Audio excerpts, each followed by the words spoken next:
What if this Sunday marked the end of an era in running, forever? Two men, two legends. One, the human clock that never fails. The other, the genius who refused to surrender. For years, they ran on separate paths, as if destiny itself kept them apart on purpose. But now, at last, they'll meet where everything is decided, the streets of New York. Can a 40-year-old man defeat the most consistent marathoner of all time? Or will we witness, once again, the flawless perfection of a runner who seems immune to age? Some say this will be their last duel. Others believe this is where the world will finally know who was truly the greatest of a generation. This isn't just a race. It's a battle for legacy. And when the gun fires on Sunday, the whole world will be watching. Are you ready to see how the story ends? In the heart of Africa, two ways of understanding running were born. In the hills of Kenya, a thin young boy ran miles and miles just to get to school. In the endless altitude of Ethiopia, another boy did the same, but with a different kind of fire in his eyes. Eliud Kipchoge, Kenenisa Bekele. Two different paths, unknowingly destined to collide. Kipchoge grew up in Kaptagat, surrounded by silence, discipline, and a single idea: perfection. Every stride, every breath, every second, measured with the precision of a watch. He didn't run for fame. He ran because, to him, running was the purest form of freedom. Bekele, on the other hand, was raw talent unleashed. On the track, he had no rivals. 5K, 10K, cross-country. He won everything. He never had to look back, because no one was there. He was brute force and elegance all at once. When Bekele ran, the crowd felt they were watching nature at its peak. While Kipchoge mastered consistency, Bekele embodied brilliance. One represented the mind, the other, the instinct. That's what made their rivalry legendary. For years, each was the king of his own world. Bekele, emperor of the track. Kipchoge, monk of the marathon. Two domains, one lingering question. Who is the greatest runner of all time? For years, no one dared answer it. Because even as Kipchoge conquered the roads, Bekele was still the name everyone remembered. The man who owned the track records, the one who inspired an entire generation of African runners. Until one day, destiny placed them on the same starting line.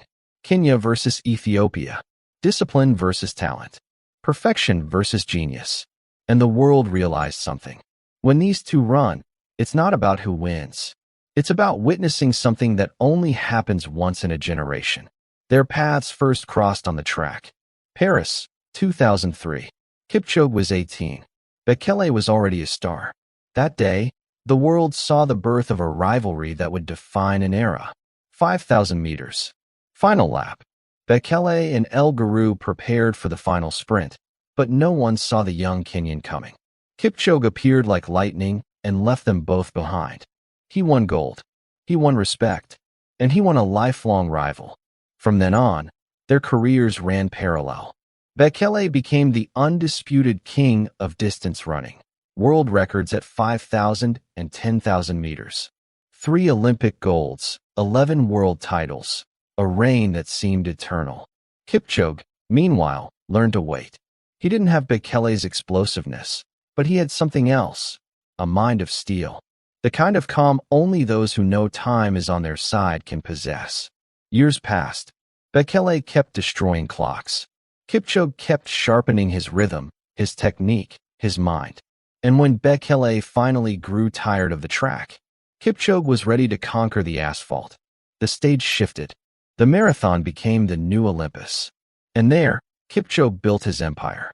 He won in London, Berlin, Tokyo. He won Olympic gold. He even achieved the impossible, running 42 kilometers in under 2 hours. Meanwhile, Bekele tried to adapt. His body no longer responded the same, but his talent never faded. And when everyone thought he was finished, in Berlin 2019, he stopped the clock at 2 hours 1 minute and 41 seconds. Just 2 seconds shy of Kipchoge's world record. 2 seconds, the thinnest line between perfection and glory. 2 seconds that reignited a flame. The idea that Bekele could still dethrone the king. Ever since, every time both names appear on a start list, the running world holds its breath. Because their rivalry isn't just athletic, it's spiritual. It represents two philosophies of human effort. Kipchoge, the man who turned consistency into art. Bekele, the genius fighting against time. And now, more than 20 years after that race in Paris, they meet again. Not on the track, but in the wild jungle of the most unpredictable marathon on earth, New York. The perfect stage for one last battle. Today, 2 decades later, both are still running, but their paths couldn't be more different. Eliud Kipchoge is the symbol of total discipline. He lives, trains, and thinks like a monk. Sleeps in a simple bed. Eats the same meal every day. Trains without distractions. His routine is almost inhuman. 40 kilometers a day, 6 days a week, with an otherworldly calm. When he runs, there's no drama, only efficiency. He's the runner who turns suffering into silence. The one who can hold the same pace for 2 hours, as if the clock obeyed his breath. Bekele is the opposite. He's not method, he's emotion. Every race is a roller coaster. Sometimes he seems finished, then suddenly rises again with inexplicable force. His relationship with running is more human, imperfect, real. He's faced injuries, falls, heartbreaks. He's been written off again and again. But he always comes back.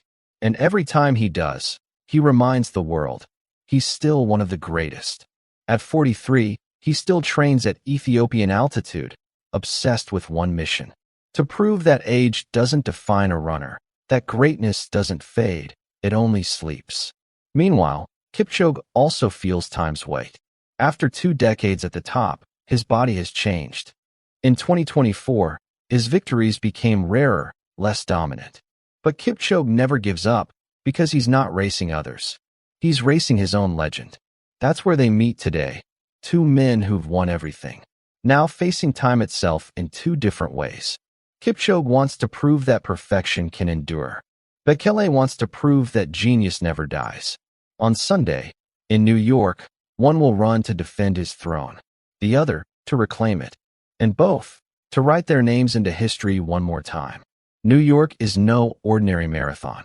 It's a trap disguised as a race. No pacers, no set rhythm, no mercy. Here, no one helps you keep pace. Every runner fights alone through the toughest streets in the world. 5 boroughs, 5 different worlds, endless bridges, sharp turns, brutal hills, and a crowd so loud it can shake your focus. That's why they say, in New York, it's not the fastest who wins, it's the smartest. For Kipchoge, this is a completely different challenge. He's used to control, every second, every meter, calculated with surgical precision. But in New York, there is no control, only chaos. And that chaos could be his greatest enemy. Bekele, on the other hand, thrives in uncertainty. He's the runner who improvises, who feels the rhythm through his soul, not his watch. If the weather shifts, if the race breaks apart, if the pack explodes, Bekele becomes dangerous. That's where his instinct shines. The city forgives no ego. The opening stretch, across the Verrazano Bridge, deceives you. You climb without noticing. And at the top, the wind hits you straight in the face. Then come the boroughs, Brooklyn, Queens, Manhattan, the Bronx, each with its own chaos, its own hell. And just when you think you're done, Central Park. And Central Park doesn't forgive. Hills, descents, curves, and a final kilometer that feels endless. That's where most break. That's where true champions reveal themselves. New York isn't a place to chase records. It's a place to measure greatness, where every runner shows what they're made of when everything falls apart. That's why this duel matters so much. Because here, Kipchoge's perfect technique will face Bekele's unpredictable passion, and no one knows which will survive the chaos. If the pace stays steady, Kipchoge will dominate. If the race breaks, if there are surges, if the weather turns, Bekele could flip the script of the year. And he knows it. He feels it. That's why he chose this race, this city, this moment. New York will be more than a marathon. It will be a battlefield. A duel between precision and instinct, between mind and heart, between perfection and rebellion. And when they cross the finish line, one will emerge as an eternal legend, the other as the last warrior who dared to challenge the gods. This Sunday, anything can happen, because even though they'll run the same 42 kilometers, they're not running the same race. Kipchoge runs against time, against his own shadow, against the idea that we've already seen it all. His goal isn't just to win. It's to prove that perfection still exists, that a man can still be the best in the world after 20 years at the top. Bekele runs against history, against everyone who said he was finished, against the belief that his era was over. For him, New York means redemption.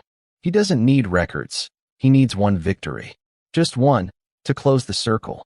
If Kipchoge wins, his legacy becomes untouchable. It would confirm what many already suspect, that no marathoner in history has ever been this consistent, this dominant, this human and inhuman at once.